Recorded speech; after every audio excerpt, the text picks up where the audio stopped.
Welcome to AZ TechCast, sponsored by the Arizona Technology Council, with your hosts, Steve Zylstra and Karen Nowicki. AZ TechCast is dedicated to covering innovation and technology in Arizona and beyond. Broadcasted monthly, AZ TechCast invites leading experts to have real conversations about what is happening in the tech sector across the state of Arizona. From regional news to innovative startups, companies, and emerging technologies, AZ TechCast covers the critical issues and economic trends propelling the state's growing tech ecosystem. Here we go. In an increasingly digital world, it's critical for business leaders to explore digital transformation or the creation and modification of business processes, culture, and customer experiences to meet changing business and marketing demands. But where do we start? Welcome to Phoenix Business Radio X. I'm Karen Nowicki, president and owner of Phoenix Business Radio X, and I would like to welcome to you this episode of AZ TechCast, sponsored by the Arizona Technology Council. AZ TechCast is dedicated to covering innovation and technology in Arizona and beyond. Broadcasted monthly, AZ TechCast invites tech and business experts to have real conversations about what's happening across the state of Arizona. AZ TechCast discusses the critical issues, topics, and trends propelling the state's growing tech ecosystem. So please join me in giving a warm welcome to today's featured guests. We have Kristen Harder, Digital Marketing Manager with Zoro Sign. Welcome, Kristen. Hello, thank you. I sure wish you were sitting by my side. We'll have to have you back on to do that. I know, next time for sure. And Steve Irons, president of Doc Solid. Welcome, Steve. Hi, Karen. Thank you. And where are you joining us from? I'm joining you from Phoenix, Arizona on Central Avenue. Excellent. So not too far. That's our headquarters, yeah. That's very good. A little further than a stone's throw, but not too far. And Tiffany Ma, Senior Solution Consultant at OneStream Software. Welcome, Tiffany. Thanks, Karen. Thanks for having me. Absolutely. And where do we have you buzzing in from? I'm currently in Boston. All right. Well, outside of Arizona. That's okay. Quite a bit further than a stone's throw. We're happy to have you today. Along with these accomplished digital transformation experts, we also are joined by Steve Zylstra. He's the president and CEO of Arizona Technology Council, and we'll be discussing the innovative technology solutions that are helping companies to reimagine their operational workflows. We have a lot of interesting content to cover, so let's dive in. And before we do that, hello, Steve. How are you? I'm doing terrific. Thanks, Karen. Well, we are excited about today's conversation, aren't we? Absolutely. Very good. So let's kick it off. Steve and I will take turns asking questions. And again, I've encouraged our guests to kind of add on to what everyone is speaking. So we have a well-rounded conversation and a lot of ground to cover. Let's start by having each of you speak briefly to just an opportunity to introduce yourself, the role that you play in your organization, and of course, how your organization fits into the Arizona tech ecosystem. Kristen, would you be willing to start for us?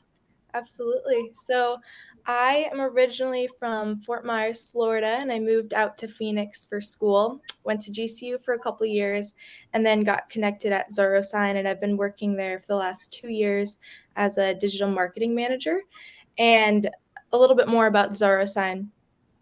We are a multi-chain blockchain digital signature platform, and our headquarters are here in Phoenix, Arizona. Very good. Again, welcome. And what I'd love to do, and we might have said this in the green room, but I was taking a quick break in between shows. We would love for each of you just to jump in instead of Steve or I having to kind of, gatekeep. There might be this awkward pause for a moment, but let's just make it a well-rounded conversation as if we're just, sitting across the table from each other. So I would love to just open it up to either Stephen or Tiffany to introduce themselves next. Go for it, Stephen. I like that. Toss the baton. That's a difficult one. I'm going to let Tiffany go first. Okay. Hi, I'm Tiffany. I am a senior solutions consultant at OneStream. So senior solutions consultant, meaning I'm in the pre-sales side. So when a customer comes to us and says, we're looking to purchase a solution to help us manage either accounting, finance, anything under the Office of Finance, a solution, can we take a look at your software? I'll come and show them our software, to talk to the value benefits of it. OneStream software is at a very high level. It basically just enables finance groups within an organization to help better manage their decisions. Okay, can't get out of this, Stephen. Your turn. Okay, it's my turn. I'm Steve Irons. I'm president and founder of Phoenix-based DocSolid. I'm an Arizona native. Went to grade school, high school, college in Arizona. I've moved away, but I've been back for about 30 years. And we're happy to have our company headquartered here in Phoenix. We have employees around the country, but about half of our employees are based here in Phoenix. DocSolid makes digital mailroom solutions for the law firm marketplace. And Steve Zylstra, we always want to give an opportunity for you to introduce yourself and tell us a little about Arizona Technology Council. Thank you, Karen, and thank you to our guests for being on today. We really appreciate it. I'm Steve Zylstra, President and CEO of the Arizona Technology Council. We're a statewide technology trade association representing over 750 member companies. We do public policy advocacy on behalf of the tech ecosystem. We do about 100 to 150 events a year. We negotiate lower cost products and services for our members, and we publish a lot of products, including our magazine Tech Connect and our monthly newsletter Tech Doc. Steve, before we jump into our next question, or maybe this might be an entry point to it, why this conversation today? When you're out there advocating and working with the companies that you do that represent our ecosystem, why is it important to have these three professionals with us today? Well, I think, we've been talking about digital transformation in this country for the last decade or more. But I think you'll hear from our experts today, it really was accelerated as a result of COVID. Without the technologies we're using today for this podcast, business would have stopped and would have had a tremendous negative impact on our economy. So I think, technology is about improving our lives in some way, shape, or form. And that's what digital transformation is about, moving away from, paper and pencil and using digital means for all business related activities. And so it's a critical part of the tech ecosystem. These are tools that are used by not just technology companies, but every company today. So this transformation is really critical, and it's really an epoch in our society, if you will. I hear it more and more that companies, again, for profit, not for profit, admitting and saying that they are a tech company. They have to be a tech company, to some degree because of everything that you've just shared, Steve. So again, we thank Steve's team for bringing you all together. So let's talk about that. How would you define digital transformation, each of you, and why is it important for companies to explore it to future-proof their continued growth and success? I can take that one if no one else is going to go in. So, digital transformation to me is a technological and a business process change, right? It's a transformation. Today, this day and age, there's more data available at our fingertips. And so businesses need to be able to access and analyze this data through either business systems or improvements, right? And that's through this data transformation. And so coming from my background, right, within the office of the CFO, in the past, it dealt with only accounting, budgeting, and reporting functions. Primarily, it was done through Excel spreadsheets or outdated, disparate legacy systems. And because the old processes were so inefficient and disconnected, most of the time spent by financial analysts was collecting, cleansing, consolidating that data to produce reports. Now, with a solution like OneStream or any modern digital technology, right? We have all the processes in one place. So we have the ability to bring in the more accurate and real-time data. And so now financial analysts are no longer spending their time doing the busy work of collecting the data and creating the reports.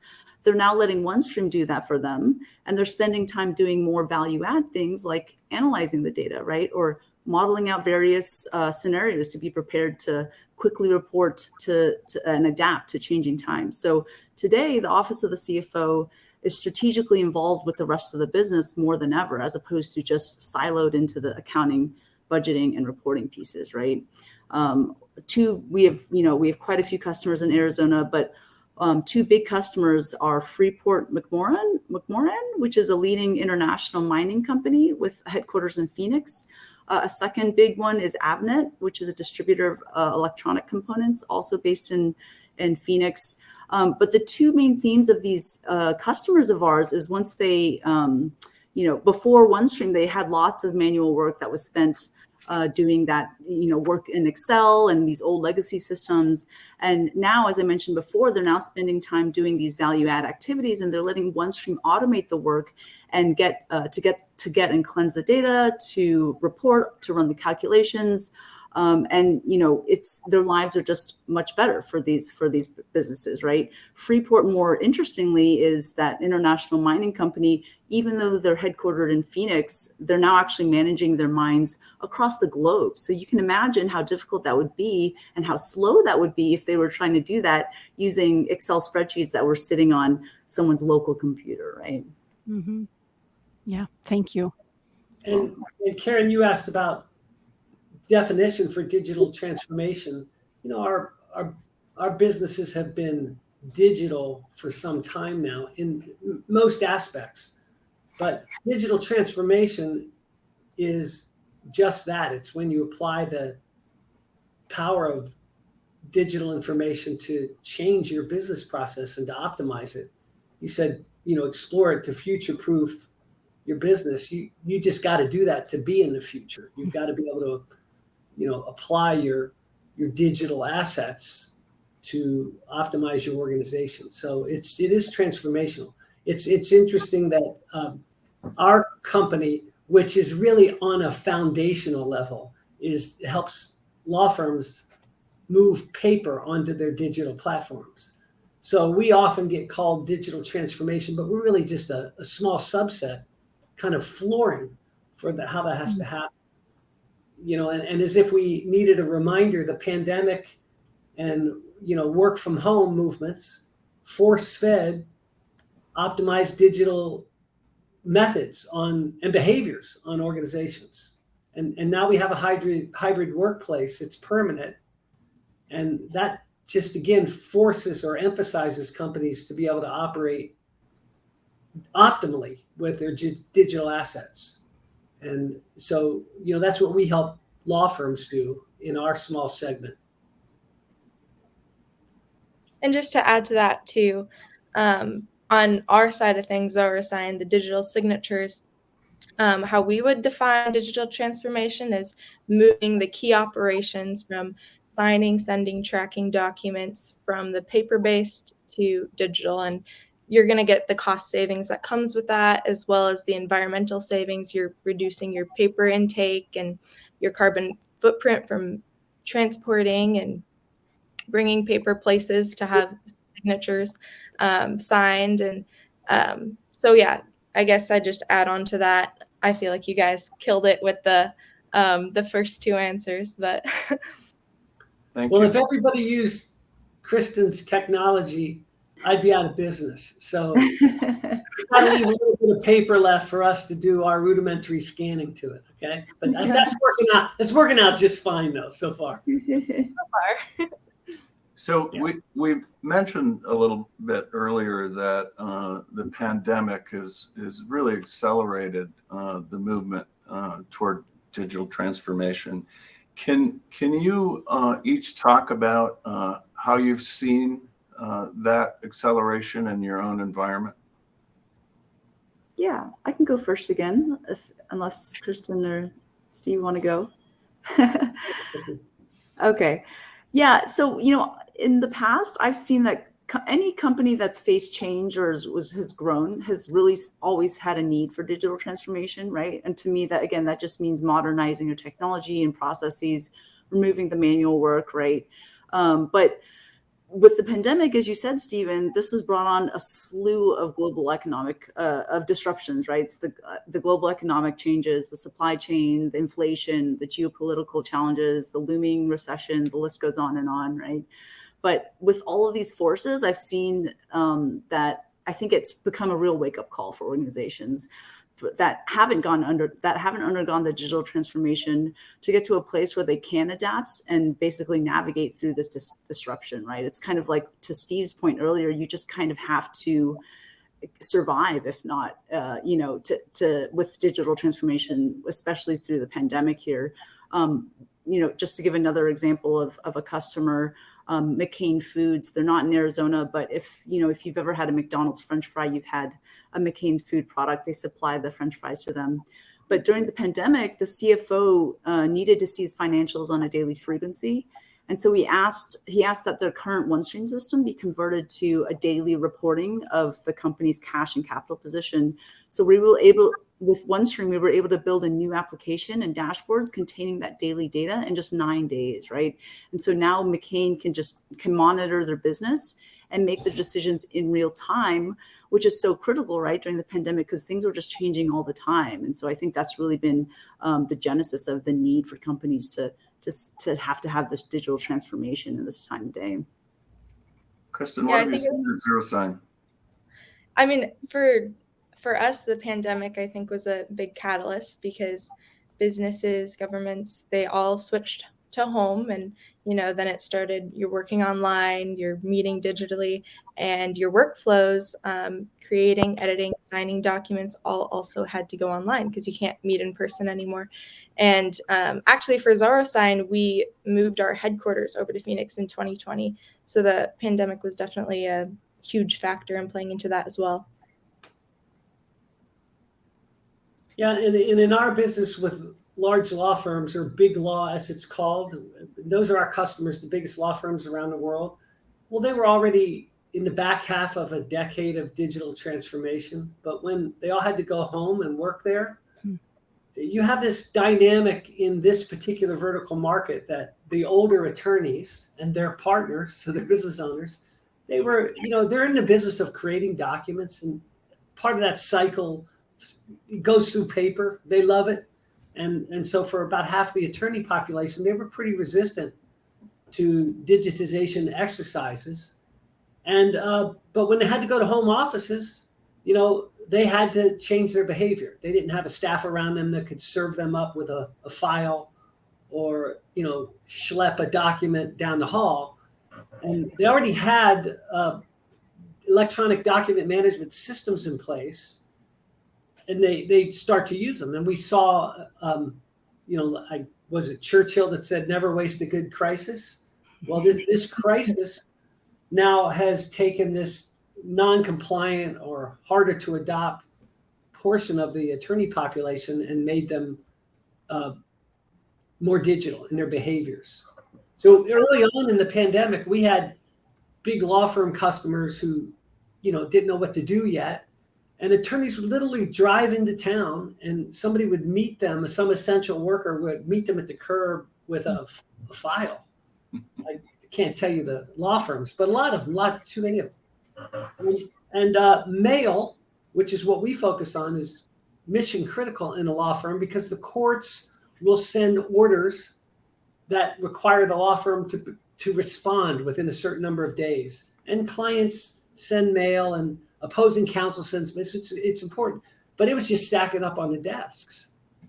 And then what happened is all law firms have a way to scan, so they kind of cobbled together primitive ways to get scanned email working, but that did a lot of security and governance violations. So it just created this opportunity in this crisis to digitize that last bastion of paper-based operation out of necessity. And now that they have a choice, nobody wants to go back. Once they can become digital in their mail, integrate it with their other business processes, nobody wants to go backwards. So you got a hybrid workforce. Some people in on certain days, but just one way to deliver the mail. Used to be in paper at almost every law firm. It's crazy, but now it's digital.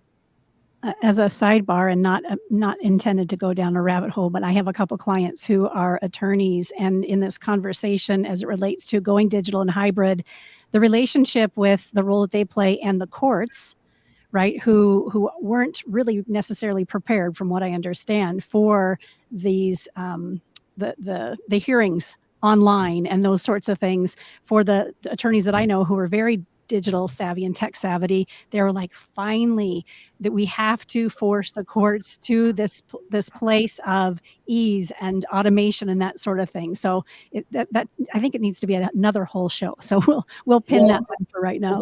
They're just different lanes, right? Yeah, exactly. In the law community, Mhm. courts are in one lane, attorneys are in one, clients are in one, but they're all running the same race, just in different lanes. Now they're kind of getting lined up.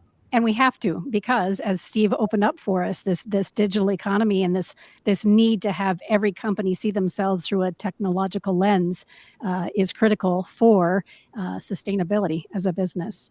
We're going to have another question in just a moment. We're going to break for our first shout out to Arizona Commerce Authority, who is AZ TechCast 2022 innovation sponsor. Let's pause for a word from Arizona Commerce Authority. Our streamlined pro-business approach helps you achieve more by putting less between you and future success. Less red tape, lower taxes, less distance separating you from the tech leaders of tomorrow. This innovative ecosystem will supply your business with tools and resources to compete in the 21st century and beyond. But your future is more than just business success. In Arizona, the lifestyle you want is at your fingertips. Explore cities known for their Southwest heritage and modern vision. Enjoy beautiful scenery and endless outdoor activities on land, water, or snow. And if you're looking for a little friendly competition, we've got plenty of teams to choose from. With constant sunshine, vibrant culture, and natural wonder, Arizona provides a style of living that's entirely unique. People from all over the world call our state home. From student leaders who fill the classrooms of our top-ranked universities, to a skilled and abundant workforce that's ready for what's next. To the neighbors, friends, and peers we interact with daily, Arizonans are united by a pioneering spirit that moves us forward. So as you look to the future, know that it's filled with the perfect balance of innovation and high-quality living that makes life better here.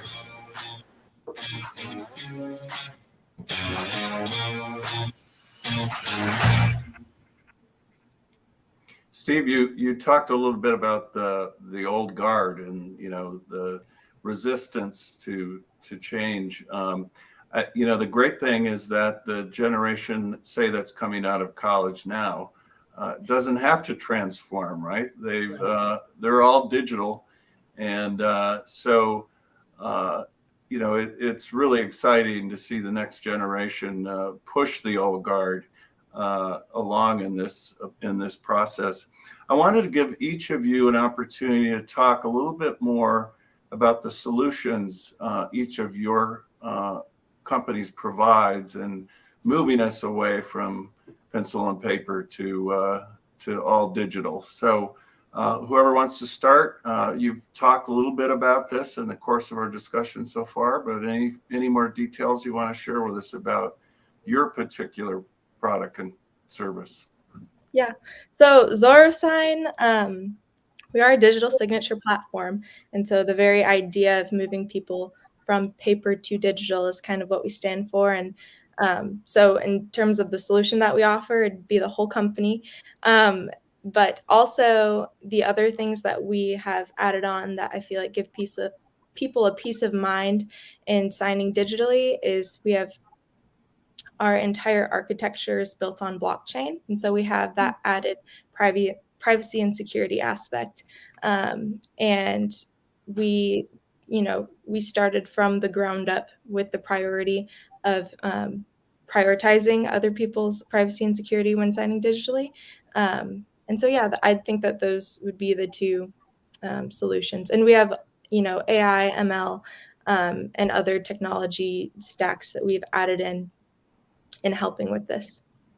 I bought a new car and switched banks during all of the pandemic and recently, and never met people on the other side, right? It was all done, all my signatures, all the in secured situations. So is that, Kristen, that's the kind of work that you guys do? Who do you specifically?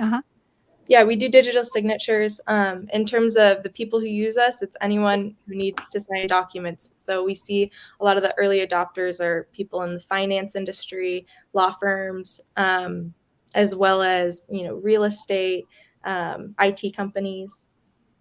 Hey, Kristen, can you educate me a little bit about the value that blockchain foundation brings to your solution? Yeah, absolutely. Good question. Yeah, so blockchain essentially is a decentralized database. So instead of having a centralized database, all of your information stored in one place, say it were to be hacked, they have access to all of your information. Whereas with blockchain, it's blocks of data chained together.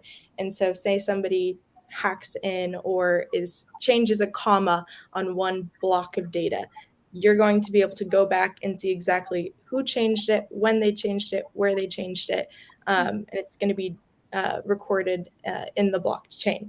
So that's my short answer from a marketing perspective, but I hope that clears it up a little bit.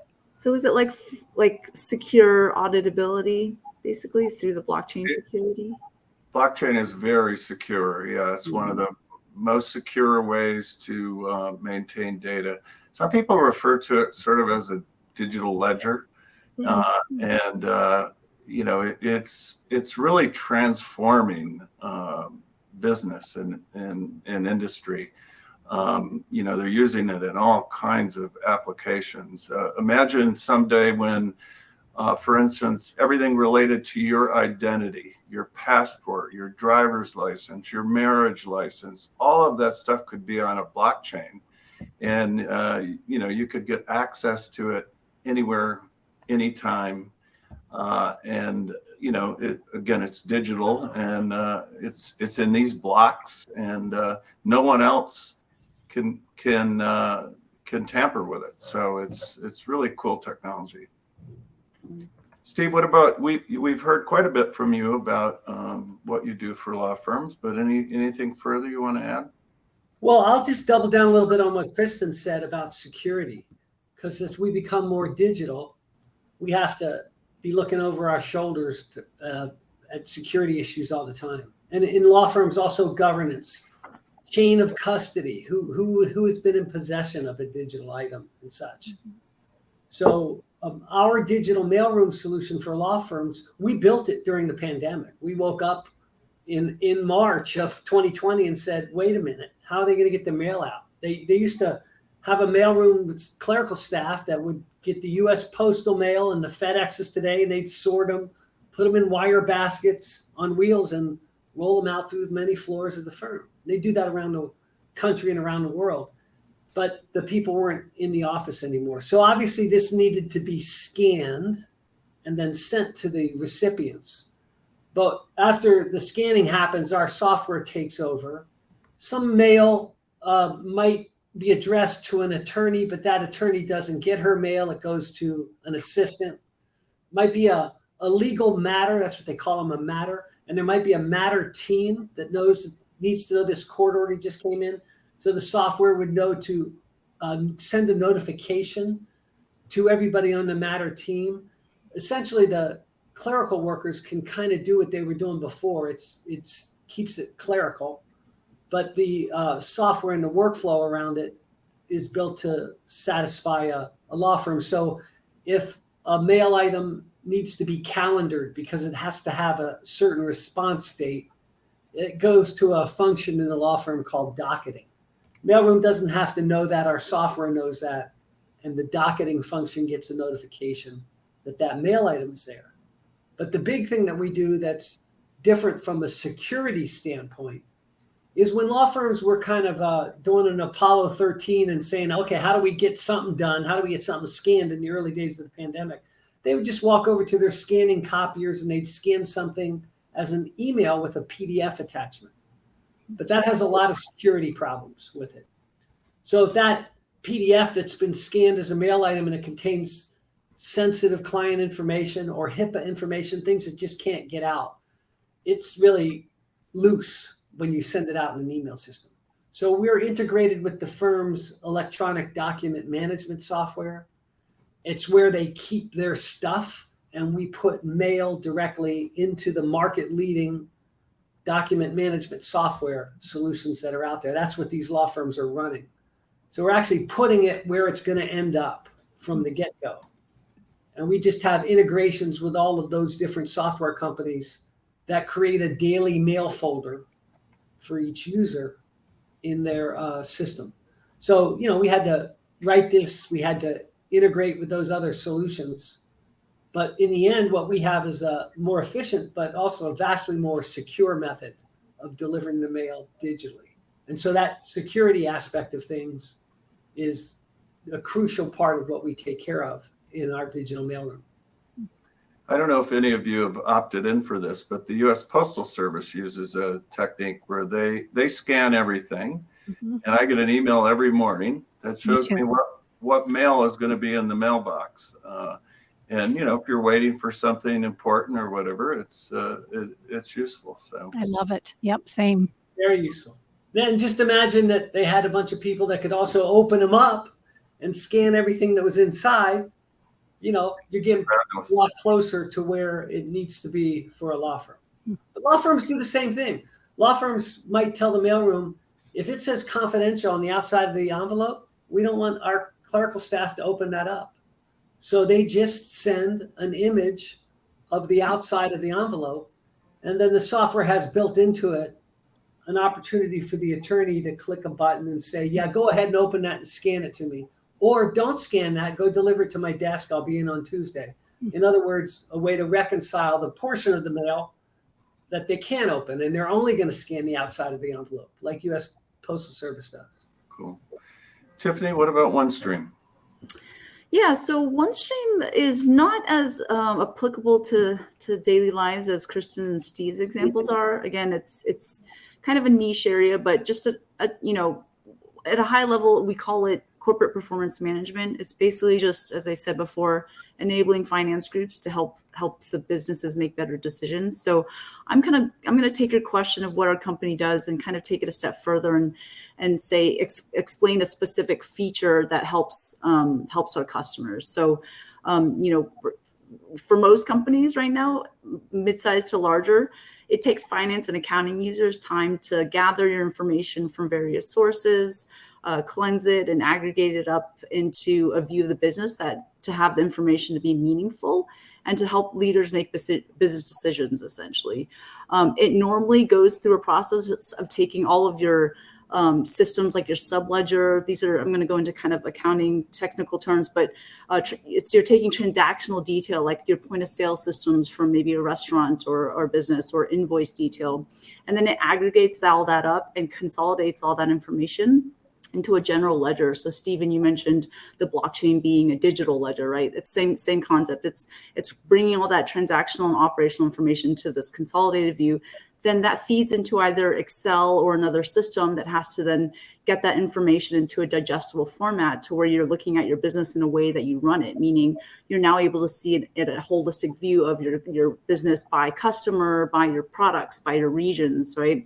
And this generally happens on a monthly basis. We call this a month-end close process. And so imagine having to wait until the end of the month when the close is complete to be able to understand how your business is doing and how you're able to dictate how to run it. So with a technology that we call Analytic Blend in OneStream, we're now able to take those source systems like those point of sale systems or the invoice detail systems, and we're able to bring it directly into OneStream. So you're basically bypassing those middle layers of that general ledger or the Excel files or other systems. And so instead of having to wait until the end of the month, they're able to analyze and compare how their key metrics and KPIs are pacing against their run rates for the month. And so we're able to do this on either a weekly or even a daily basis before your month end close. And so businesses are now able to be more agile and can adapt to environments that are changing all the time, especially during, let's say, a pandemic, right? And so at OneStream, we've termed this financial signaling. So this means the business is basically getting a continuous pulse of the business on an everyday activity. And so instead of having to react at the end of the month after receiving those numbers, they're now able to proactively take action ahead of the month to continually drive your performance. A couple of examples: BDO is a big global assurance, tax and advisory services group. They are able to bring in, just to give a little bit of context, 10 million records nightly into the OneStream. And so that then is transformed into 30 to 40 million rows of data. And that ultimately ends up in 300 trillion cells of intersections. So that's a lot of data. And you're doing that overnight in a couple of hours. And the next day, the users are able to see in a dashboard or report all their numbers from the previous day, which is pretty cool. That's a great use case. The tool provides an opportunity for managers and leaders to make real-time decisions in their business, not having to wait until it's too late, which is after the month close. Yep, exactly. You got it. Let's switch gears here for a minute. What obstacles do businesses, governments, and individuals face in moving to digital operations? We talked briefly about it when I mentioned the courts and those, businesses running alongside each other. But let's open it up to everyone. What obstacles do businesses, governments, and individuals face in moving to digital operations? I think generically, adoption is a big one, and that was what we were talking about earlier with the courts, but also even in Kristen's business. If you're going to do digital signature in a transaction, both sides need to agree that that's going to be the way it's going to get done. That's why it took so long for digital signatures to take root in the mortgage business.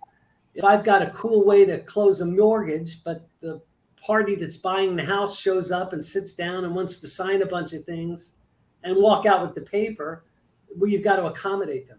So adoption happens when you get all the parties in the transaction that are ready to make it the digital leap. And so I think adoption is kind of a big generic one. And I'd say the other one too is governance. A lot of these new things that we do require some sort of certification approval by either internal security and governance folks or outside policy folks from the government itself to, say this is acceptable. Yeah, to add to Steve's point, right, the governance point, I think it's a lot of effort, right? It takes a lot of time, money, resources. That's why it's a transformation. It's not just a simple project. And so, yeah, I think that's tough. And then obviously people are just resistant to change in general. It's scary for people. Oftentimes in our area, people think maybe they're going to lose their jobs just because we're digitalizing things, but that's not true, right? I spoke about it before with our financial analysts. We implement a system and move off of these manual offline Excel spreadsheets. They're not losing their jobs. They're actually just spending time doing more value add things or more fun things, right? They're being able to be strategic with the business and analyze their numbers as opposed to just number crunching or like be known as bean counters, right? As accountants are sometimes known for, but that's not the case at all. So. Or you create more jobs with a economy because you don't need more coal mining jobs, right? You need more jobs in better ways to power things. So, this is table stakes. Digital transformation is what you need to show up. But when you do that, there's a lot more jobs. And so if somebody's job is displaced, well, there's going to be a better one. That's what we hope for. Or heck, maybe work a 30-hour week. That'd be cool too. Yeah. Kristen, anything to add to that? Yeah, I mean, at ZoroSign, I feel like one of the biggest obstacles holding people back from taking that step into digital transformation and kind of going off of what Steve was saying is adoption, but taking that a step further is people have security concerns and they're worried that their information, since it's digital, since it's online, it's accessible to people. And while, ZoroSign can't claim to be hack proof. I don't believe anybody can claim to be hack proof. We at least provide a solution, and you'll hear me probably say it again, built on blockchain, that gives that added peace of mind to businesses and individuals signing digitally. By the way, Steve, I redid my mortgage before the interest rates went up, by the way, sort of at the floor. And I did it all just like Karen's transaction with her car. I did it all online, never met anybody. And it was a very smooth process. You sort of upload everything to a portal and they go through it and send you the paperwork and you're done. It's pretty cool. I sold my house during this recent period, same thing. But I remember the last time I did it, it was a signing ceremony. So what I like to watch, what I think is a fascinating place to watch, is how you sign your check and get your receipt in a restaurant. I love watching that. Europe is way ahead of us, and they would bring the devices to the table and have everything you need. You could do it all there. But in America, again, because there's got to be readiness to accept that kind of transaction on both sides, it just has taken longer. But you watch your restaurants as they become more automated in the way you're going to sign for your check. And there's still a great diversity out there, but certainly the momentum's in one direction. Even my favorite restaurants that I go to, I've watched them kind of switch back and forth between, bringing it to the table, not, and I've never asked, but I'm very curious about, that transition for them and what kinks are they trying to work out? Well, we're talking about digital transformation. So the way they sign for a check is just a piece of it. But once you've got that device, now the wait person can take your order on that device. Yep. It can all be centralized, both in the accounting office and the kitchen. So that's probably why you see them swapping them out too, because the pace of advancement and how that technology platform extends throughout the operation of the restaurant is fast. And it's not just about getting a check signed anymore. I just had digital transformation. And you use the scanner on your phone for the menu. Yeah. You don't need menus anymore. I hate that. right, and then I just took this a step further in my mind. We're probably not too far off from the time that when we're looking at the menu, we're placing our order, because places like Panera and those sorts of places are doing this already. Then if we're talking about stakeholders and vendors, there's also an opportunity, real time, knowing what else needs to be ordered, because the systems, as you've all spoken about, are now all part of it. And it's mind blowing as to the possibilities that we have. That's a good segue to my next question. And that's, what are some of the long-term benefits of transitioning to digital for companies, for society? Can each of you speak to that? Well, I'll just talk about the short-term benefits. It's called survival. which then becomes long-term. Yeah, it's better long-term if you survived in the short term. I mean, we're just talking about how restaurants, small businesses that are transforming, to use digital approaches to solve their problems. You just aren't going to survive if you do it any other way. So I'm not smart enough to figure out how you could. Anyway, I think it's just a matter of survival. I would say just to help long-term benefits with efficiency and effectiveness, right? It goes back to table stakes, Steve's point, right? But you want to be able to run your business efficiently, and you do that through digital transformation, in my opinion, right? A kind of more practical example is, one of the biggest costs for any organization is labor. If you can plan your biggest costs using technology, you'll be able to focus on your margins and then ultimately your business, right? And, depending on your industry, the compensation calcs for your employees can be highly complex. You can have complex business or bonus structures. You can have different geographical benefits. And if you don't have the systems and processes in place, you can't plan efficiently for your employees. And then, it's trouble. So that's my thought. Yeah, and then also cost savings, not having to use paper, storage, transportation of paper, copying, printing, everything that comes along with it, as well as sustainability.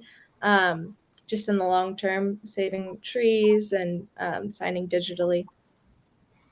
Yeah, I think, bottom line issues are critical, right? This is all about efficiency and effectiveness, but I also see it particularly for this next generation to happier employees, right? Because you're not doing all these mundane things that are drudgery that we all used to have to do because they're being done electronically. So it seems like that's helpful.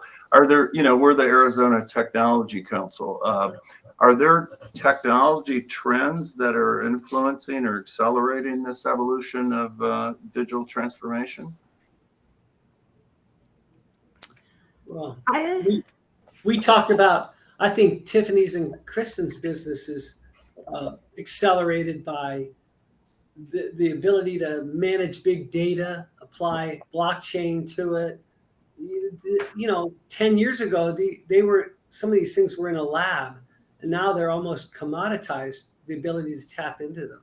So, I don't know, it's just like the mass we got critical mass to be able to do this now. Yeah, I would say connectedness is kind of accelerating. I mean, we talked about, right, the shift to remoteness, remote work. Steve talked about the restaurant example, right? Like it's not just about the signature anymore. Now it's passing to the different systems. And, now it's, the Zoom or team meetings and you just need the systems in place to talk to each other and that there's less need for manual intervention. So I think the need for connectedness is really driving it too. Yeah, and like Steve mentioned, blockchain technology, I think, and specifically the business application of blockchain, because I think the word blockchain kind of gets lost in the crypto world when you say it, and just educating people about the business application of blockchain, I think, is going to help propel digital transformation and the continued trends within it. So it And seems. I agree about working from home. I mean, that's here. We're transformed on that. I don't think the new normal's clear to everybody yet because we haven't had normal time yet. But there's no way we're going back into those tall buildings in Manhattan for 5 days a week anymore. Yeah. So the digital infrastructure, the digital solutions, that's what's going to let human beings work the way they want to as it settles out between working in an office and working from home. That's what that's what's going to help enable it.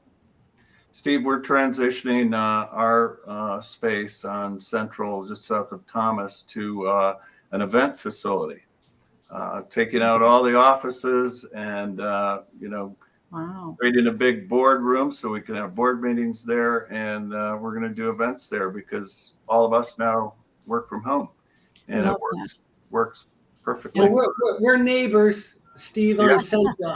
I'm down across from Durant, so I'll come to your events. And Well, we're across from Durant's, right across the street.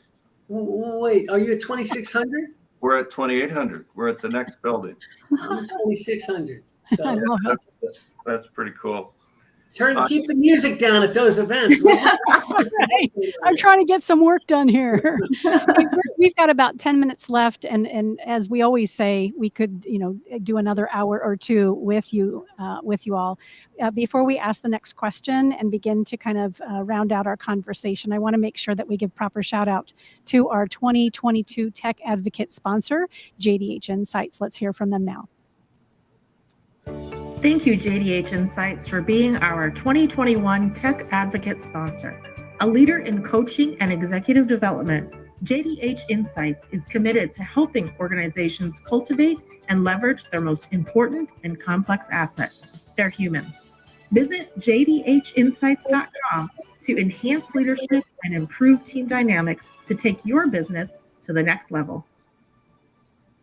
I think I just got a heads up from our producer. Did we say 2021 on there? I think we need to update those. Is that right, Daryl?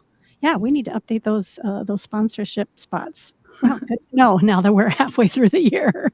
I love it. But and we're grateful for both sponsors being with us that long, right, Steve?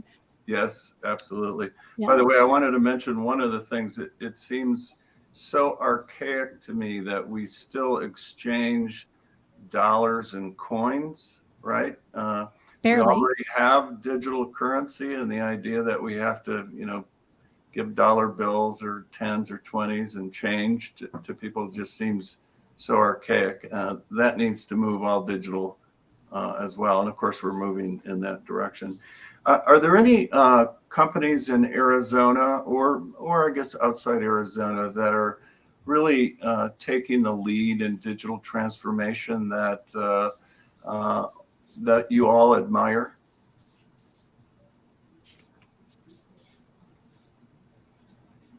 Well, I don't know who all the companies are, but I'm always kind of proud of Arizona when I drive through the miles of solar panels out there in the desert on the way to California. And I just would like to see Arizona get out ahead and stay out ahead on that front. We're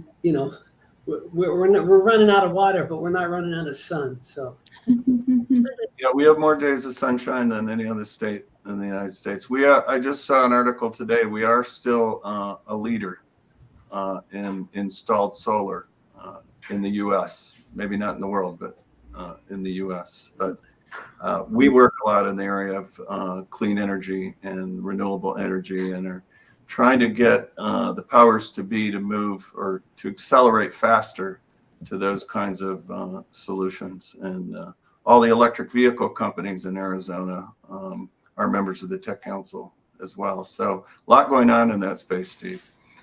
Kristen or Tiffany, solutions out there that you really admire? I would say for me, just the companies that are kind of embracing the platform idea, and that's kind of a little cheap shout out for OneStream because we are one of them. But the Salesforces, all the companies that are recognizing the connectivity. It goes back to my theme of everything needs to be connected, right? And with the platform, you have that ability to be connected and the flexibility to be able to build on anything. If you imagine like a development platform, whatever you want to build into a product, whatever you imagine, you can build into it. And that's kind of the power of the platform. And so any company that's kind of embracing the platform idea, I'm really admiring.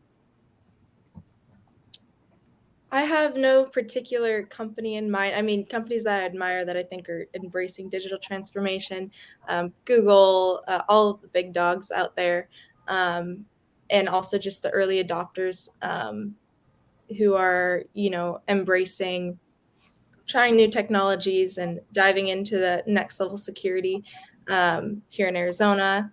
But no specific ones are coming to mind here. You know what really impressed me is how both Microsoft with Teams and Zoom were able to essentially support the world and also make changes in real time, right? They had to adapt. There was a little clunky at the beginning, but how quickly they were able to adapt.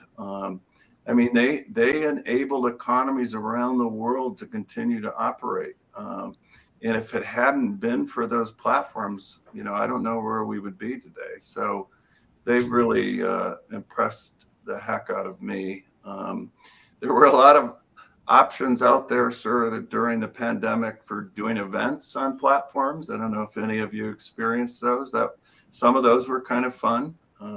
We used one where you could create an avatar of yourself and walk around a expo, an exposition, and go to see speakers and so on. That was kind of fun. So a lot of innovation occurred during COVID. That's one of the things I think as we look back that will be impressive. The degree of innovation that occurred not only to address COVID. Right, the vaccines are a miracle, but also to allow society and business to continue. So those are the kinds of things that impressed me. I think the tech industry really stood tall during that time. So now we're going to ask you to get out your crystal ball. see, what do you think? What are your predictions about what we're going to see in terms of digital transformation over the next decade, say? You know, you guys are on the ground, you get to see what's going on a daily basis, and maybe you get to see things that we don't get to see. Can you speak a little bit to what you see in the future?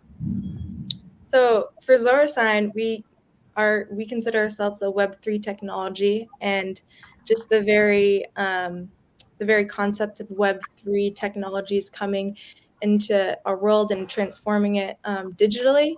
That's one trend that I think that I predict would be very present in the next decade.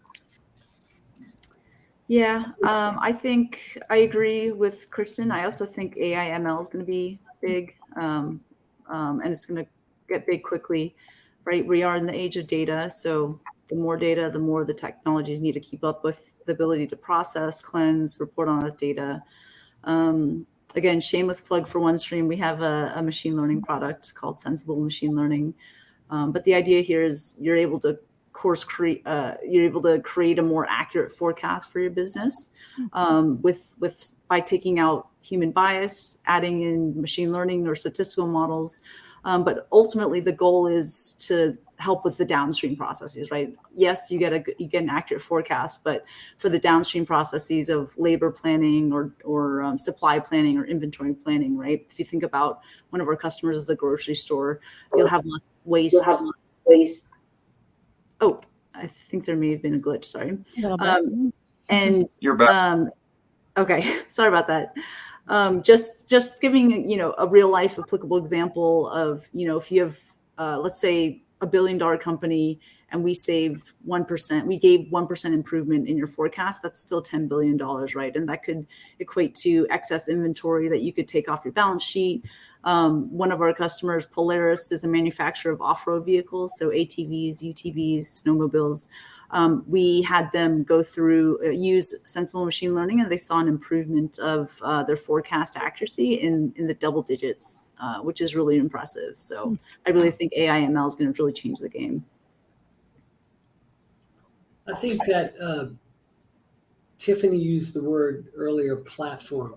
I think that power of platform companies, the power of platforms is going to become a big factor. I mean, Amazon is going to get into food business, Microsoft, Google going to get into healthcare business.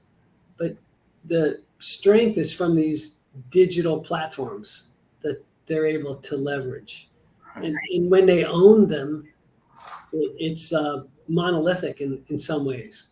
But probably, like it's always been, the opportunity for the smaller companies will be to build solutions that tap into those platforms.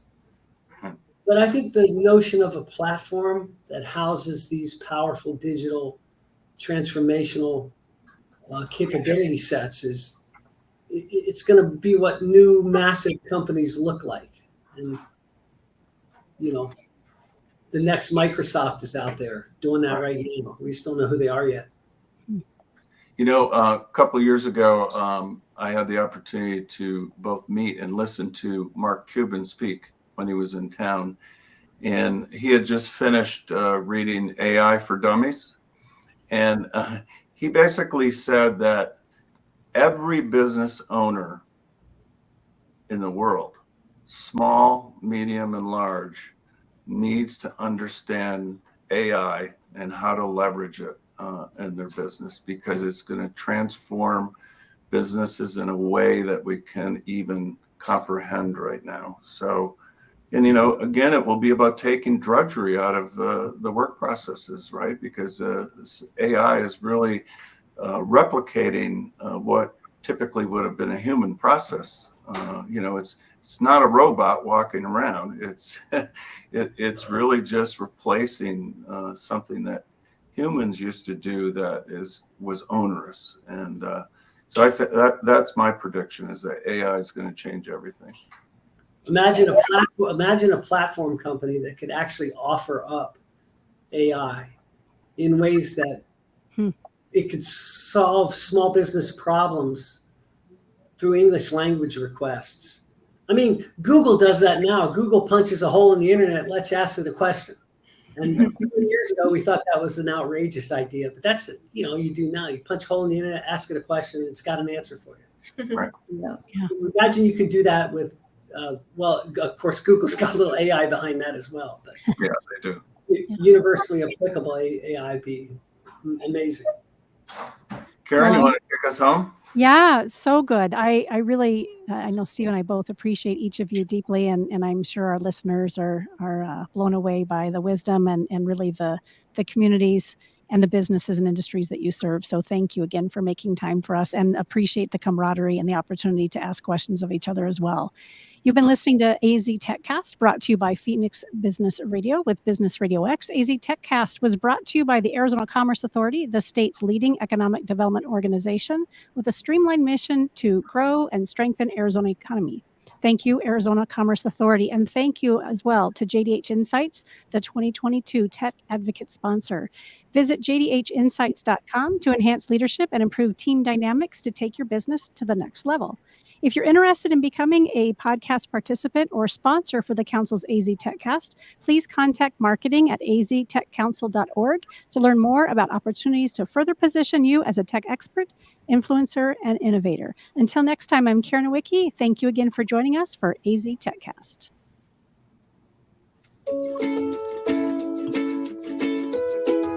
Thank you for joining us for this episode of AZ TechCast with Arizona Technology Council, featuring leading tech and business experts that help influence and shape our great state and the industries they serve.